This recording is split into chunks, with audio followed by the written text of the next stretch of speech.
তারা বিভিন্ন বেয়াদবি করে, তারা মুরব্বীদের মানে না, বিভিন্ন সময় অকারেন্স করে। কিশোর গ্যাংটি আমাদের গ্রামে দীর্ঘদিন যাবতীয় উত্ত্যক্ত করছিল। এবার অন্যান্য শীর্ষ সংবাদ। করোনার ঊর্ধ্বগতির মধ্যে টিকা রফতানি বন্ধের ঘোষণা ভারতের। বাংলাদেশ সরকারের কাছে এখনো আসেনি বার্তা। এপ্রিল পর্যন্ত মজুদ আছে, শিক্ষা প্রতিষ্ঠান খুলবে ঈদের পর।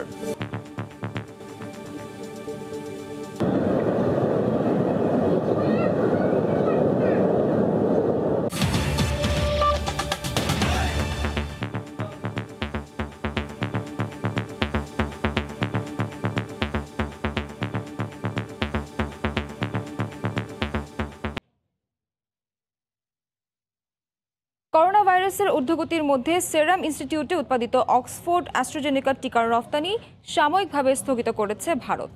এতে সেরাম থেকে যেসব দেশ টিকা নেয়ার পরিকল্পনা করছিল তাদের সেই প্রয়াস ভেঙে যাওয়ার শঙ্কা দেখা দিয়েছে। এদিকে ভারতের টিকা বন্ধের ঘোষণার খবর এখনও বাংলাদেশ সরকারের কাছে আসেনি বলে জানিয়েছেন স্বাস্থ্য সচিব আব্দুল মান্নান। আর আইইডিসিআর প্রধান বৈজ্ঞানিক কর্মকর্তা জানান, এপ্রিল পর্যন্ত টিকার মজুদ আছে। বাংলাদেশ সহ বিশ্বজুড়ে আবারও বাড়ছে করোনার সংক্রমণ, বাড়ছে মৃত্যু। সংক্রমণ বাড়তে থাকায় করোনার টিকার চাহিদাও বাড়ছে। এ অবস্থায় নিজের দেশেই টিকার চাহিদা বাড়তে থাকার অজুহাতে ভারত সেরাম ইনস্টিটিউটে উৎপাদিত অক্সফোর্ড অ্যাস্ট্রাজেনেকার টিকার রপ্তানি সাময়িকভাবে বন্ধ রেখেছে। এতে দেশে টিকা পাওয়া নিয়ে অনিশ্চয়তা তৈরি হয়েছে। যদিও ভারতের অ্যাস্ট্রাজেনেকার টিকা রপ্তানি বন্ধের কোনো খবর সরকারের কাছে নেই, এমন তথ্য জানিয়েছে স্বাস্থ্য অধিদপ্তর। সেই সঙ্গে আগামীকাল আরও 12 লাখ ডোজ উপহারের টিকা ভারত থেকে দেশে আসছে, এমন তথ্য জানিয়েছে মন্ত্রণালয়।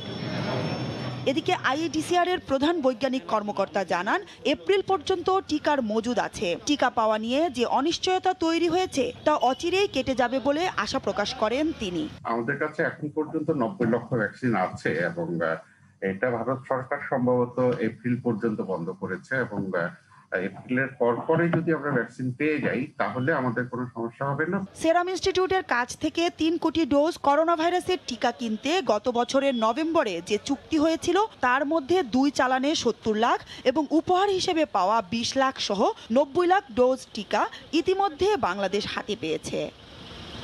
মৌসুম ইসলাম, সময় সংবাদ, ঢাকা। এই বিষয়ে বিস্তারিত জানাতে সচিবালয় থেকে যোগ দিচ্ছেন সহকর্মী ইসান জুয়েল। সরাসরি চলে যাচ্ছে তার কাছে। জুয়েল, সোহার, ভারতের সেরাম ইনস্টিটিউটের সঙ্গে বাংলাদেশি বেক্সিমকো ফার্মার যে চুক্তিটি হয়েছিল সেই চুক্তি অনুযায়ী প্রতি মাসে 50 লাখ ডোজ করে করোনার ভ্যাকসিন পাওয়ার কথা বাংলাদেশ। সেই হিসেবে প্রথম মাস অর্থাৎ ফেব্রুয়ারি মাসে কিন্তু 50 লাখ ডোজ টিকা পাওয়া গিয়েছে। পরবর্তীতে এই মার্চ মাসে এসে সেটা 20 লাখ ডোজ টিকা এখন পর্যন্ত বাংলাদেশ পেয়েছে। যদিও এর সঙ্গে ভারত সরকার বাড়তি আরও 20 লাখ ডোজ টিকা উপহার হিসেবে বাংলাদেশ সরকারকে দিয়েছে। অর্থাৎ সবকিছু মিলে বাংলাদেশ সরকারের হাতে এখন 90 লাখ ডোজ করোনার ভ্যাকসিন আছে।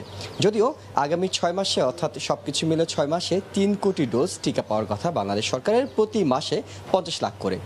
জটিলতাটা আসলে তৈরি হয়েছে সোয়ার, যখন ভারতের এই টিকা প্রস্তুতকারী যে প্রতিষ্ঠান সেরাম ইনস্টিটিউট সেখান থেকে জানানো হয়েছে ভারতে যেহেতু করোনার সংক্রমণ বেড়ে গিয়েছে তাই এই মুহূর্তে আপাতত তারা সাময়িকভাবে করোনার টিকার ভ্যাকসিন এই ডোজগুলো তারা রপ্তানি করা বন্ধ রেখেছে।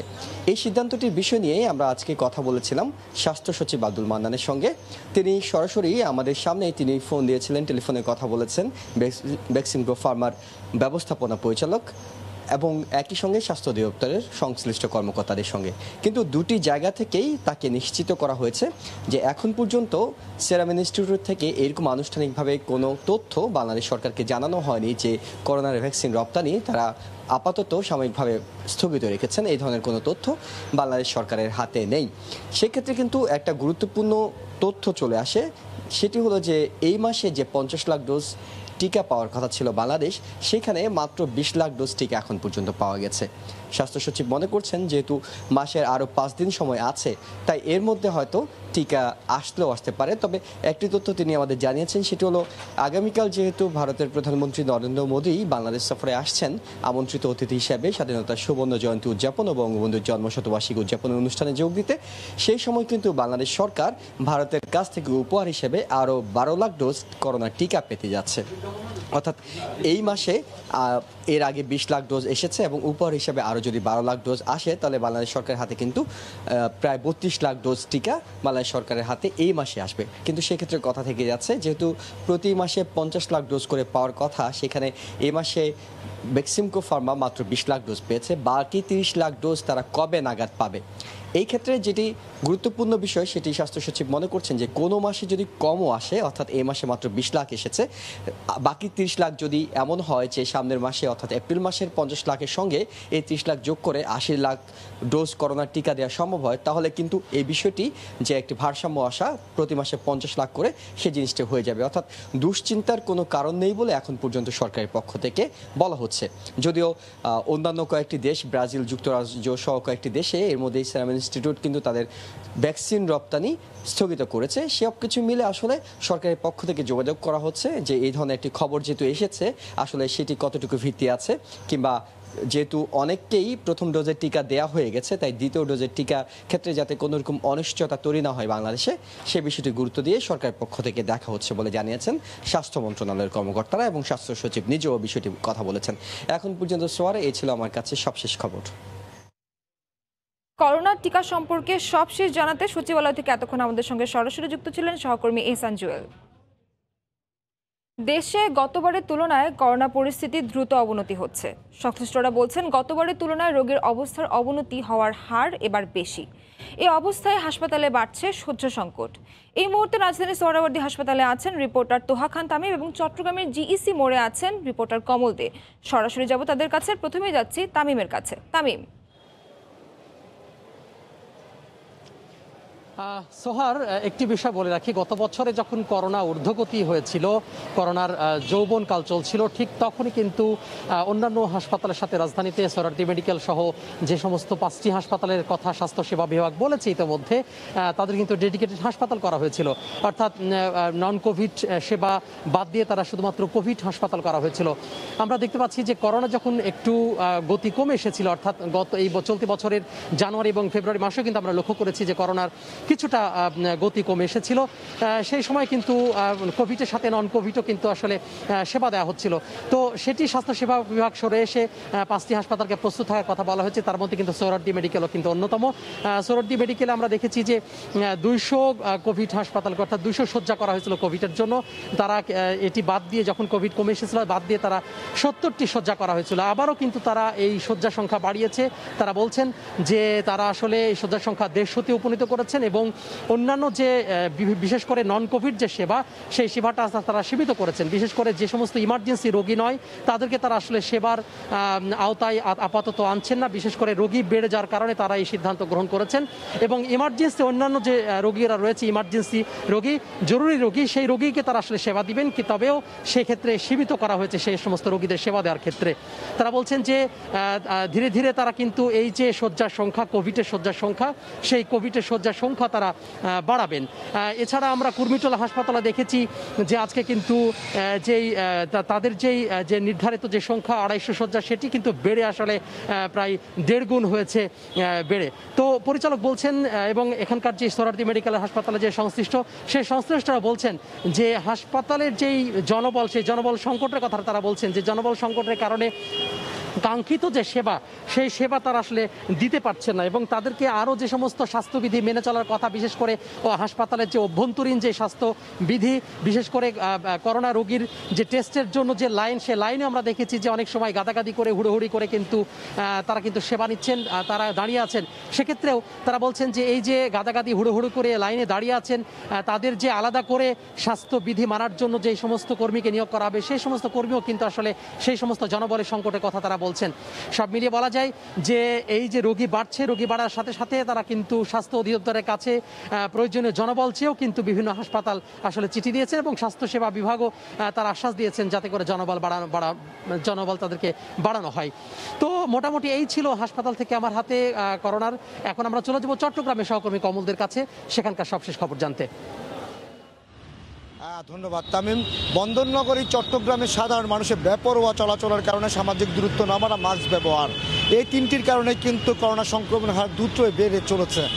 গত 24 ঘন্টায় চট্টগ্রামে করোনা শনাক্ত হয়েছে 269 জন, তার আগের দিন ছিল 271 জন। এখন পর্যন্ত প্রায় 38,000-এর বেশি করোনা রোগী চট্টগ্রামে শনাক্ত হয়েছে এবং মৃতের সংখ্যা 384 জন। অর্থাৎ জনগণ যাতে করোনা সংক্রমণের যে নিয়মগুলি সেগুলো কিন্তু মানছে না, যে কারণে কিন্তু সংক্রমণের হার ক্রমশ বেড়েছে। তবে সিভিল সার্জন জানিয়েছেন এখন পর্যন্ত উপসর্গ মৃদু হওয়ার কারণে তারা কিন্তু বাসাতেই চিকিৎসা নিচ্ছেন, সেখানে হাসপাতালে তেমন চাপ বাড়ছে না। অর্থাৎ চট্টগ্রামে প্রায় 1600-এর বেশি কিন্তু করোনা ডেডিকেটেড বেড প্রস্তুত রাখা হয়েছে চিকিৎসা বিভাগের পক্ষ থেকে। ইতিমধ্যে কিন্তু সে আইসিইউগুলো কিন্তু ইতিমধ্যে রোগীরা ভর্তি হতে শুরু করেছে। বিশেষ করে চট্টগ্রাম মেডিকেল সহ প্রাইভেট যে আইসিইউ আছে আইসিইউগুলোতে কিন্তু বেডের সংখ্যা 100-এর কাছাকাছি। ইতিমধ্যে আমি যেটা জানতে পারছি চট্টগ্রাম মেডিকেলে যে 30টির মতো বেড আছে সেখানে রোগী রয়েছে 700। অর্থাৎ উপসর্গ মৃত্যু হওয়ার কারণে তাদের মধ্যে কিন্তু এখন বাসায় চিকিৎসা নেওয়ার হারটি বলতে কম, হারটি বেশি বলে দেখা যাচ্ছে, যে কারণে হাসপাতালের চাপ এখনও বাড়ছে। তবে চিকিৎসকরা বলছেন আগামী এপ্রিলের প্রথম সপ্তাহে কিংবা এপ্রিল এবং মে এই 2 মাসে আবার হয়তো যদি অবস্থা চলতে গেলে আশঙ্কাজনক অবস্থায় রোগীর সংখ্যা বৃদ্ধি থাকবে। তো বলা চলে চট্টগ্রামে রোগীর সংখ্যা কিন্তু বাড়ছে, তবে উপসর্গ মৃদু হওয়ায় হাসপাতালে তেমন চাপ সৃষ্টি হচ্ছে না। কিন্তু যদি এই অবস্থা চলতে থাকে তাহলে কিন্তু সে চাপ বাড়তে থাকবে এবং আইসিইউতে তখন সংকট সৃষ্টি। আপনারা জানেন যে গত বছরের যখন করোনার সংক্রমণ শুরু হয় তখন যে পরিস্থিতি সৃষ্টি হয়েছিল, এখন সে পরিস্থিতি সৃষ্টির সংখ্যা কিন্তু থেকে যাচ্ছে। সাধারণ মানুষ নিয়ম শৃঙ্খলা মানছে, তারা মাস্ক ব্যবহার করছে না। এক্ষেত্রে পুলিশের পক্ষ থেকে কিন্তু বেশ কিছু নির্দেশনা দেওয়া হয়েছে। বিশেষ করে আমরা দেখেছি গত 5 দিন ধরে চট্টগ্রামের পুলিশ প্রশাসন সিএমপি কমিশনার সালেহ মোহাম্মদ তানভীরের নির্দেশনা অনুযায়ী প্রতিটি থানা এলাকায় প্রতিটি মোড়ে দাঁড়িয়ে তারা মাস্ক বিতরণ করছে, জনগণকে সচেতন করছে। তারপরে মানুষ যদি সচেতনের হারটি কম, যে কারণে কিন্তু করোনা সংক্রমণের পরিমাণটা বাড়ছে। গতকাল যেমন 24 ঘন্টায় 269 জন ছিল, গতকাল ছিল তার 271 জন। তাহলে বলা চলে এখন পর্যন্ত চট্টগ্রামে করোনা রোগীর সংখ্যা হার বেড়ে চলেছে, যার সংক্রমণের হার যেটা বলা হচ্ছে 11% উপরে। এখন পর্যন্ত আমার কাছে ছিল চট্টগ্রামে যে করোনা সংক্রমণ বেড়ে চলেছে তার সর্বশেষ। চট্টগ্রামে জিসি মোড় থেকে এতক্ষণ আমাদের সঙ্গে সরাসরি যুক্ত ছিলেন রিপোর্টার কমল দে এবং তার আগে সোহরাওয়ার্দী হাসপাতাল থেকে যুক্ত ছিলেন রিপোর্টার তোহা খান তামিম। 30 মার্চ খুলছে না দেশের স্কুল কলেজ। করোনা সংক্রমণ আবারও বেড়ে যাওয়ায় শিক্ষার্থীদের কথা বিবেচনা নিয়ে আসন্ন ঈদ উল ফিতরের পর স্কুল কলেজ খোলা হবে বলে জানিয়েছেন শিক্ষামন্ত্রী ডক্টর দীপুমণি। দুপুরে গণহত্যা দিবস উপলক্ষে আয়োজিত আলোচনা অনুষ্ঠান শেষে সাংবাদিকদের প্রশ্নের জবাবে তিনি এই সিদ্ধান্তের কথা জানান। হঠাৎ করে এই নতুন যে ঢেউ এসেছে তাতে আমাদের এখানেও খুব দ্রুততার সঙ্গে গত কয়েকদিনে সংক্রমণের হার বেড়েছে, মৃত্যুর সংখ্যাও কিছুটা বেড়েছে। এই পরিস্থিতিতে ছুটির যে তারিখটি সেটি পুনর্বিবেচনা করছি। এখন যে অবস্থা, আমাদের যেহেতু বিশ্ববিদ্যালয়ে আমরা খুলছি ঈদের পরে, হয়তোবা এই মাধ্যমিক এবং উচ্চ মাধ্যমিককেও সেই সময়ের কাছাকাছি নিয়ে যেতে হবে। শিক্ষার্থীদের, শিক্ষকদের, অভিভাবকদের, কর্মচারীদের সকলের স্বাস্থ্য সুরক্ষা এবং সার্বিক নিরাপত্তাটিকেই সর্বোচ্চ অগ্রাধিকার দিয়ে সকল সিদ্ধান্ত গ্রহণ করবে শিক্ষা প্রতিষ্ঠান খোলার ব্যাপারে। দুপুরের সময় আরও থাকছে, টিকিট কেটে দেখতে হবে চট্টগ্রামের পতেঙ্গ সমুদ্র সৈকতের সৌন্দর্য, রক্ষণাবেক্ষণ ও আধুনিকায়নের দায়িত্ব যাচ্ছে বেসরকারি খাতে।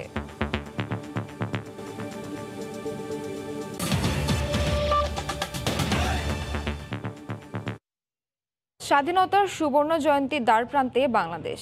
শহীদদের শ্রদ্ধা জানানোর জন্য প্রস্তুত জাতীয় স্মৃতিসৌধ। এবার শ্রদ্ধা জানাতে আসছেন ভারতের প্রধানমন্ত্রী নরেন্দ্র মোদী, তাই প্রশাসনও নিয়েছে বাড়তি নিরাপত্তা। সাভার থেকে মোজাফর হোসেন জয় এর তথ্য ও মনির হোসেনের ছবি নিয়ে রিপোর্ট।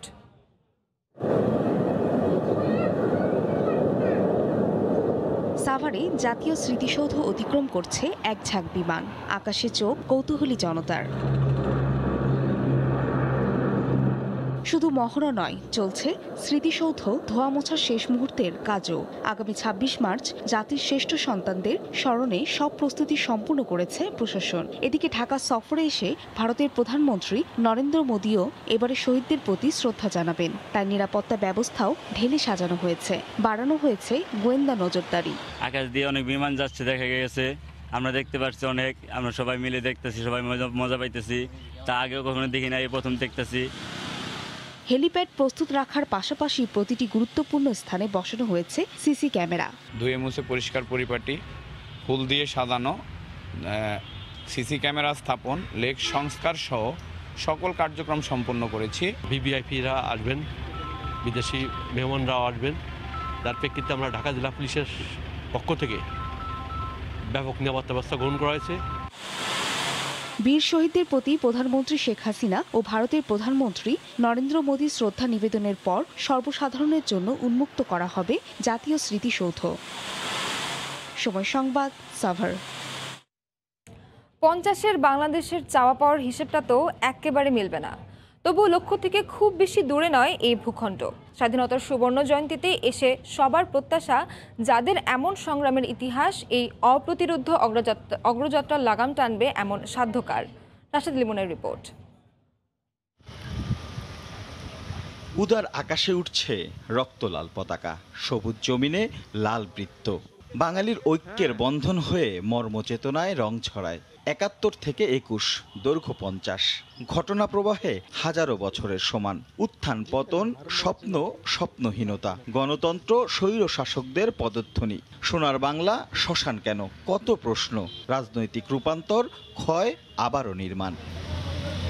অস্ত্রবাহী পাকিস্তানি বাহিনীর বিরুদ্ধে লাঠি হাতে যোদ্ধা সাধারণ মানুষ কেমন আছে 50 বছরে? বাঙালি জাতি এমন এক জাতি, যে জাতি কোনোদিন পরাধীন থাকতে চায় না। 30 লক্ষ শহীদ তাদের প্রাণ বিসর্জন দিয়েছেন, 2 লক্ষ মা বোন তাদের ইজ্জত বিসর্জন দিয়েছেন শুধু এই শব্দটার জন্য। সেই শব্দটাই বাংলাদেশ।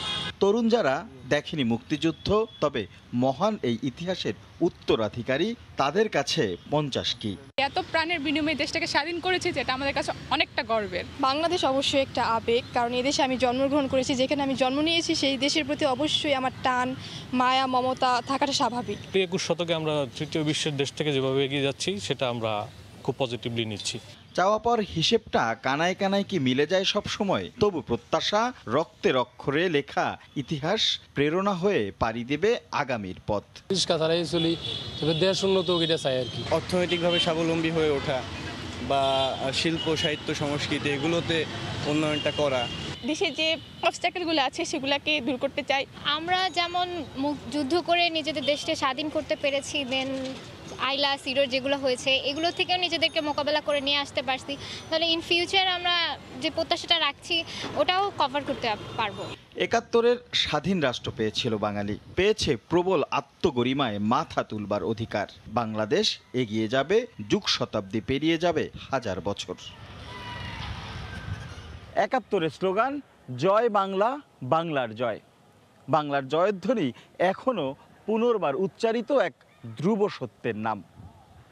50-এর বাংলাদেশের কাছে প্রত্যাশা, প্রান্তিক আর কেন্দ্র মিলুক একই সমান্তরালে, একই চেতনার ডাক দেখ পুরো বাংলাদেশ।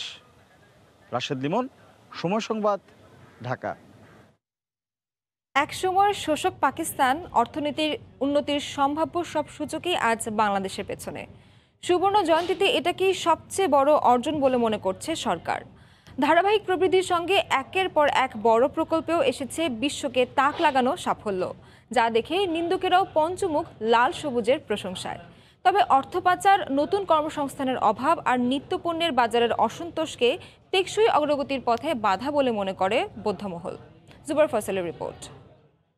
বঙ্গবন্ধু যে পার ইকোনমিক জোন, সেই একটা জায়গা ফুলফিল হলে পরে একটা জায়গাতে প্রায় 15 লক্ষ মানুষের এমপ্লয়মেন্ট ক্রিয়েট করা যাবে। বাণিজ্য মন্ত্রীর এমন আত্মবিশ্বাসের নেপথ্যে কি শুধুই পরিসংখ্যান? বঙ্গবন্ধু শিল্পনগরীর পরিকল্পনাই তাকে দিয়েছে অবিশ্বাস্য আত্মবিশ্বাস। শুধু এই প্রকল্প নয়, পদ্মা সেতু, মেট্রো রেল, রূপপুর পারমাণবিক বিদ্যুৎ কেন্দ্র, কর্ণফুলীর টানেল কিংবা পায়রা বন্দর বাংলাদেশের আগামীর অর্থনীতির রূপরেখায় পাল্টে দেবে। 50 বছরের পথ চলায় বাংলাদেশ আজ অনেকটাই স্বনির্ভর, মানছেন অর্থনীতিবিদরাও। আমরা যদি আমাদের কস্ট অফ ডুইং বিজনেস কমাতে পারি, ট্রেড কানেক্টিভিটি, তার এফিসিয়েন্সি এবং খরচ আমরা কমাতে পারি, তাহলে কিন্তু অন্য জায়গায় আমাদের যে খরচটা বেড়ে যাচ্ছে সেটা কিন্তু আমরা কম্পেনসেট করতে পারবো। উদ্যোক্তারা বলছেন বাংলাদেশ এগোতে পারত আরও, কিন্তু সরকারি অর্থের অপচয়, দুর্নীতি আর আর্থিক খাতের অনিয়ম অর্থনীতির গতিকে মন্থর করেছে। হাজার হাজার কোটি টাকা এখান থেকে মানি লন্ডারিং হচ্ছে। এই অর্থ যদি আমরা এখানে বিনিয়োগ করতে পারতাম শিল্প প্রতিষ্ঠানে বা কৃষিতে, আমরা তাহলে কিন্তু আরও অনেক দূর এগিয়ে যেতাম। উন্নয়নের সূচক পেরোলেই বন্ধ হয় অনেক সহযোগিতা, তারপরও এগুবে বাংলাদেশ, মত বাণিজ্য মন্ত্রীর। আর আত্মবিশ্বাসী অর্থমন্ত্রী বলছেন বাংলাদেশ নিয়ে নেতিবাচক সব ধারণাকেই পাল্টে দিয়েছে উন্নয়নের ধারায়। গ্র্যাজুয়েশন হয়ে যাওয়ার সাথে সাথেই আমরা কিন্তু অনেক সুযোগ থেকে বঞ্চিত হব। $5-6 বিলিয়ন যে ব্যবসা উপরে চাপ আসবে, সেটা যেন আমরা অল্টারনেটিভ ব্যবস্থা এখনই করে রাখি। আমাদেরকে আর কত দরিদ্র দেশ হিসেবে ওই রকম ভাবে আখ্যায়িত করবে। যারা একসময় আমাদেরকে নিয়ে অনেক নানাবিধ নেগেটিভ মন্তব্য করতে হয়, এই জাতীয় মন্তব্য এখন আর করে না। মার্কিন পররাষ্ট্রমন্ত্রী হেনরি কিসিঞ্জারের ব্যঙ্গাত্মক মন্তব্য, তলাবিহীন ঝুড়ির বাংলাদেশ, জিডিপি মাথাপিছু আয়, রিজার্ভ রেমিট্যান্সে শুধু রেকর্ডই গড়েনি, বিশ্বব্যাপী আজ উন্নয়নের রোল মডেল। জুবাইর ফয়সাল, সময় সংবাদ, ঢাকা। চট্টগ্রামের পতেঙ্গা সমুদ্র সৈকতকে রক্ষণাবেক্ষণ ও আধুনিক পর্যটন কেন্দ্র হিসেবে গড়ে তুলতে নির্দিষ্ট অংশে বেসরকারি অপারেটর নিয়োগ করতে যাচ্ছে চট্টগ্রাম উন্নয়ন কর্তৃপক্ষ। নির্ধারিত অংশে টিকিট কেটে ফি দিয়ে সমুদ্র সৈকতের সৌন্দর্য উপভোগ করতে হবে পর্যটকদের। তবে সুশীল সমাজের নেতারা বলছেন, প্রাকৃতিক সৌন্দর্যমণ্ডিত একটি সৈকতকে বাণিজ্যিকীকরণের ব্যবহার করা উচিত নয়। বিস্তারিত জানাচ্ছেন পার্থপ্রতিম বিশ্বাস। চট্টগ্রামের অন্যতম পর্যটন কেন্দ্র পতেঙ্গা সমুদ্র সৈকত আউটার রিং রোড প্রকল্পের আওতায় সাগর পার্কে নান্দনিকতার সাথে তৈরি করা হয়। সৈকতকে সামনে রেখে বসার ব্যবস্থা সহ রাতের বেলায় আলোর ব্যবস্থা করা হয়। তবে চট্টগ্রাম উন্নয়ন কর্তৃপক্ষের বিপুল অর্থে গড়ে তোলা সৈকত প্রয়োজনীয় রক্ষণাবেক্ষণের অভাবে নষ্ট হয়ে যাচ্ছে। একদিকে বিদ্যুৎ বিল দিতে হিমশিম খাচ্ছে, আর বাজেট না থাকায় পরিষ্কার পরিচ্ছন্নতার অভাবে নান্দনিকতা হারাচ্ছে। এই প্রেক্ষাপটে রক্ষণাবেক্ষণের জন্য বেসরকারি অপারেটর নিয়োগের সিদ্ধান্ত নিয়েছে সিডিএ। এখানে যখন একটা আন্তর্জাতিক মানের একটা অ্যামিউজমেন্ট পার্ক হবে, রক্ষণাবেক্ষণ ব্যয় সহ বিদ্যুৎ বিল সবকিছু মিলিয়ে ফি নির্ধারণ করা ছাড়া চৌকের এই মুহূর্তে বিকল্প নেই। কেমন হবে নতুন পরিকল্পনায় পতেঙ্গা সমুদ্র সৈকত? সিডিএর দাবি, আন্তর্জাতিক মানের সমুদ্র সৈকত হিসেবে গড়ে তোলা হবে, যেখানে শিশুদের জন্য বিভিন্ন ধরনের রাইড, কেবল কার সহ আধুনিক সব সুযোগ সুবিধা থাকবে। 6 কিলোমিটার দীর্ঘ সৈকতকে 2টি জোনে ভাগ করে বেসরকারি অপারেটর দিয়ে পরিচালনা করা হবে। আগামী 2 থেকে 3 মাসের মধ্যে পরিকল্পনার কাজ শুরু হবে। যেহেতু ব্যয়বহুল প্রকল্প, তাই টিকিট কেটে ফি দিয়েই সৈকতের নির্ধারিত অংশে প্রবেশ করতে হবে দর্শনার্থীদের। রিসোর্ট থাকবে, এখানে আপনার হোটেল থাকবে, এখানে মানুষ এসে একটু ঘুরবে, সমুদ্র ঘুরবে, সিতে জেটি দেওয়ার প্ল্যান আছে। এইসব পরিকল্পনাগুলো কিন্তু বেসরকারি টাকা দিয়ে করবে তারা, এবং তার জন্য একটা নমিনাল ফি নিবে। তবে প্রাকৃতিকভাবে গড়ে ওঠা একটি সৈকতকে কোনো বাণিজ্যিকরণের জন্য ব্যবহার করা উচিত নয় বলে মনে করেন সুশীল সমাজের এই নেতা। এটা একটা সম্পূর্ণ প্রকৃতি প্রদত্ত একটা সৌন্দর্য, এটা শুধু এটাই অবলোকন করতে যাবে মানুষ। আপনি শুধু পরিচ্ছন্ন রাখুন, আপনি নিরাপত্তা নিশ্চিত করুন। পতেঙ্গা সমুদ্র সৈকতে রবি থেকে বৃহস্পতি 30 থেকে 40 হাজার মানুষের সমাগম ঘটে। সাপ্তাহিক ছুটির দিনে তা লাখ পেরিয়ে যায়। পার্থপ্রতিম বিশ্বাস, সময় সংবাদ, চট্টগ্রাম। এই পর্যায়ে শীর্ষ সংবাদ জানিয়ে দিচ্ছি আরেকবার। করোনার ঊর্ধ্বগতির মধ্যে টিকা রপ্তানি বন্ধের ঘোষণা ভারতের। বাংলাদেশ সরকারের কাছে এখনও আসেনি বার্তা। এপ্রিল পর্যন্ত মজুদ আছে, শিক্ষা প্রতিষ্ঠান খুলবে ঈদের পর। বিমান মহড়া।